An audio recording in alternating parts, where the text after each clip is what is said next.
అప్పుల బాధలు వెంటాడుతున్నాయా? అయితే 6 జేవిఆర్ వారి జాతిరత్నాలు ధరించండి.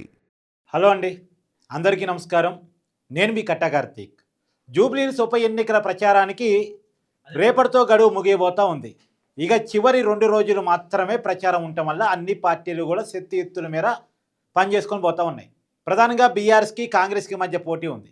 బీఆర్ తరఫున అన్ని తానే ప్రచారం నిర్వహిస్తున్నారు కేటీఆర్ గత కొన్ని రోజులుగా. అయితే ఇప్పుడు కేటీఆర్కి తోడుగా హరీష్ రావు మళ్ళీ జాయిన్ అయ్యారని ఎందుకంటున్నానంటే, మొదట్లో హరీష్ రావు కేటీఆర్ ఇద్దరు కూడా ప్రచారం స్టార్ట్ చేశారు.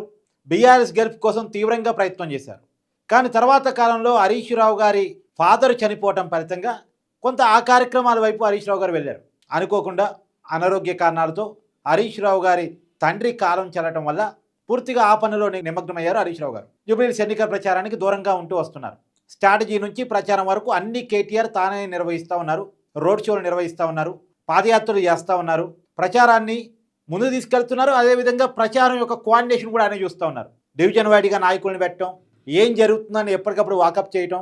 ఎందుకంటే ఇది గెలవటం అనేటువంటిది కేటీఆర్ నాయకత్వానికి ఒక పరీక్ష.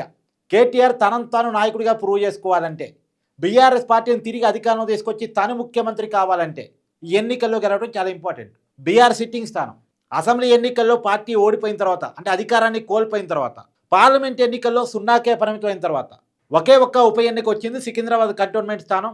అది కూడా బీఆర్ సిట్టింగ్ స్థానం. అది కూడా కాంగ్రెస్ పార్టీ ఆ రోజుల్లో గెలిచింది. వరుస ఓటముల తర్వాత ఎమ్మెల్సీ ఎన్నికల్లో పోటీ చేయలేని పరిస్థితి తర్వాత జూబ్లీహిల్స్ ఉప ఎన్నిక వచ్చింది. బీఆర్ఎస్ ఎమ్మెల్యే మాగంటి గోపీనాథ్ గారు అనారోగ్య కారణాలతో చనిపోయారు. 1 సిట్టింగ్ స్థానం, 2 సెంటిమెంట్ వర్కౌట్ కావాలి. వరుసగా 3 సార్లు గెలిచినటువంటి వ్యక్తి కుటుంబానికి టికెట్ ఇచ్చారు. ఏ రకంగా అయినా గెలిచి తీరాలి. అందులో హైదరాబాద్లో కాంగ్రెస్కి బలం లేదు, సిటీలో అంతా కేటీఆర్ బీఆర్ఎస్ఏ. ఎందుకంటే అసెంబ్లీ ఎన్నికల్లో రాష్ట్రంలో అధికారాన్ని కోల్పోయినప్పుడు కూడా హైదరాబాద్ సిటీలో మంచి సీటింగ్ వచ్చింది, మంచి మెజార్టీలు వచ్చినాయి బీఆర్ఎస్ అభ్యర్థులకి. బికాజ్ ఆఫ్ కేటీఆర్ అనేటువంటి ఒక నానుడు ఉంది, దాన్ని నిలబెట్టుకోవాలి. వరుస ఓటముల తర్వాత జూబ్లీహిల్స్లో విజయం వస్తేనే, జూబ్లీహిల్స్ తర్వాత రేపు ఖైరతాబాద్లో ఉప ఎన్నిక వచ్చినా బీఆర్ఎస్ గెలవగలదు, అక్కడ సిట్టింగ్ స్థానాన్ని నిలబెట్టుకోగలదు. ఖైరతాబాద్లో రేపు జీహెచ్ఎంసీ ఎన్నికల్లో గత 2 సార్లు ఎలాగైతే బీఆర్ఎస్ మేయర్ స్థానాన్ని గెలుస్తూ వస్తుందో ఈసారి కూడా గెలవడానికి స్కోప్ ఉంటుంది.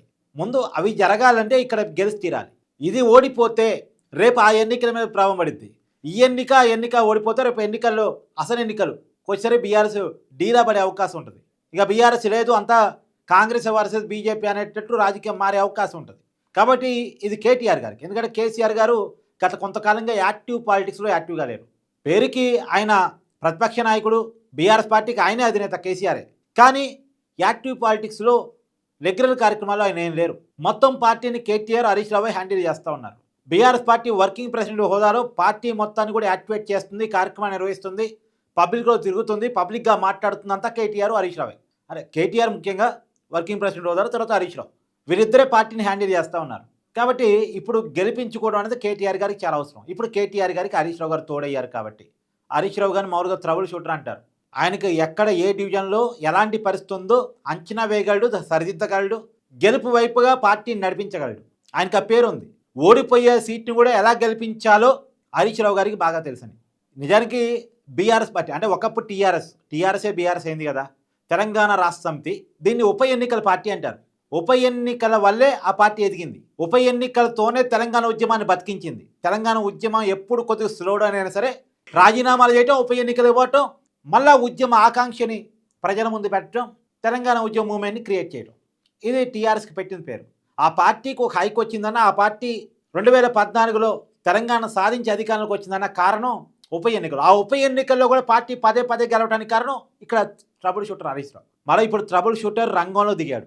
కొంత టైట్ అవుతున్న సమయంలో, అందులో మాగంటి కుటుంబంలో ఫ్యామిలీ పంచాయతీ నడుస్తున్న సందర్భంలో ఇప్పుడు హరీష్ రావు రంగంలో దిగటం కొంత ఆ పార్టీకి అడ్వాంటేజ్ ఇచ్చే విషయం.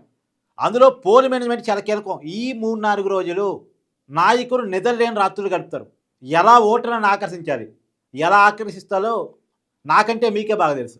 అలా ఆకర్షించడానికి నాయకులు శతవిధాల ప్రయత్నం చేస్తూ ఉంటారు. ఈ శతవిధాల ప్రయత్నాల్లో అధికార పార్టీ వైపు అడ్వాంటేజ్లు ఎక్కువ ఉంటాయి. అధికార పార్టీ వాళ్ళు కొద్ది డబ్బు పంచగలరు, మద్యాన్ని పంచగలరు. ప్రతిపక్ష పార్టీ వాళ్ళకి కొద్దిగా డిసడ్వాంటేజ్లు ఉంటాయి అధికారం చేతిలో లేకపోవడం వల్ల. ఎందుకంటే వ్యవస్థలన్నీ అధికార పార్టీ కోఆపరేట్ చేస్తూ ఉంటాయి. కానీ ఈ టైంలో అడ్వాంటేజ్ తీసుకోవాలి అంటే కేటీఆర్ తోడుగా ఇంకొక సరైన నాయకుడు కావాలి. ఆ సరైన నాయకుడు హరీష్ రావు ఈ రంగంలోకి వచ్చాడు. ఎన్నికల ప్రచారం మొదలుపెట్టారు, మాట్లాడారు, సెటిల్ వేశారు కాంగ్రెస్ పార్టీ మీద, రేవంత్ రెడ్డి మీద. సో ఏది ఏమైనా హరీష్ రావు రావటం మాత్రం మళ్ళా జూబ్లీహిల్స్ లెక్కలు మార్చడానికి, సమీకరణ మార్చడానికి, బీఆర్ఎస్ గెలుపు వైపుగా తీసుకువెళ్ళడానికి ఉపయోగపడే అంశాల్లో ఒకటి అనేటువంటిది నేను అనుకుంటూ ఉన్నాను. జూబ్లీహిల్స్లో ఎవరు గెలవబోతున్నారు? మీ అభిప్రాయాన్ని కామెంట్ రూపంలో తెలియజేయండి. Thank you so much.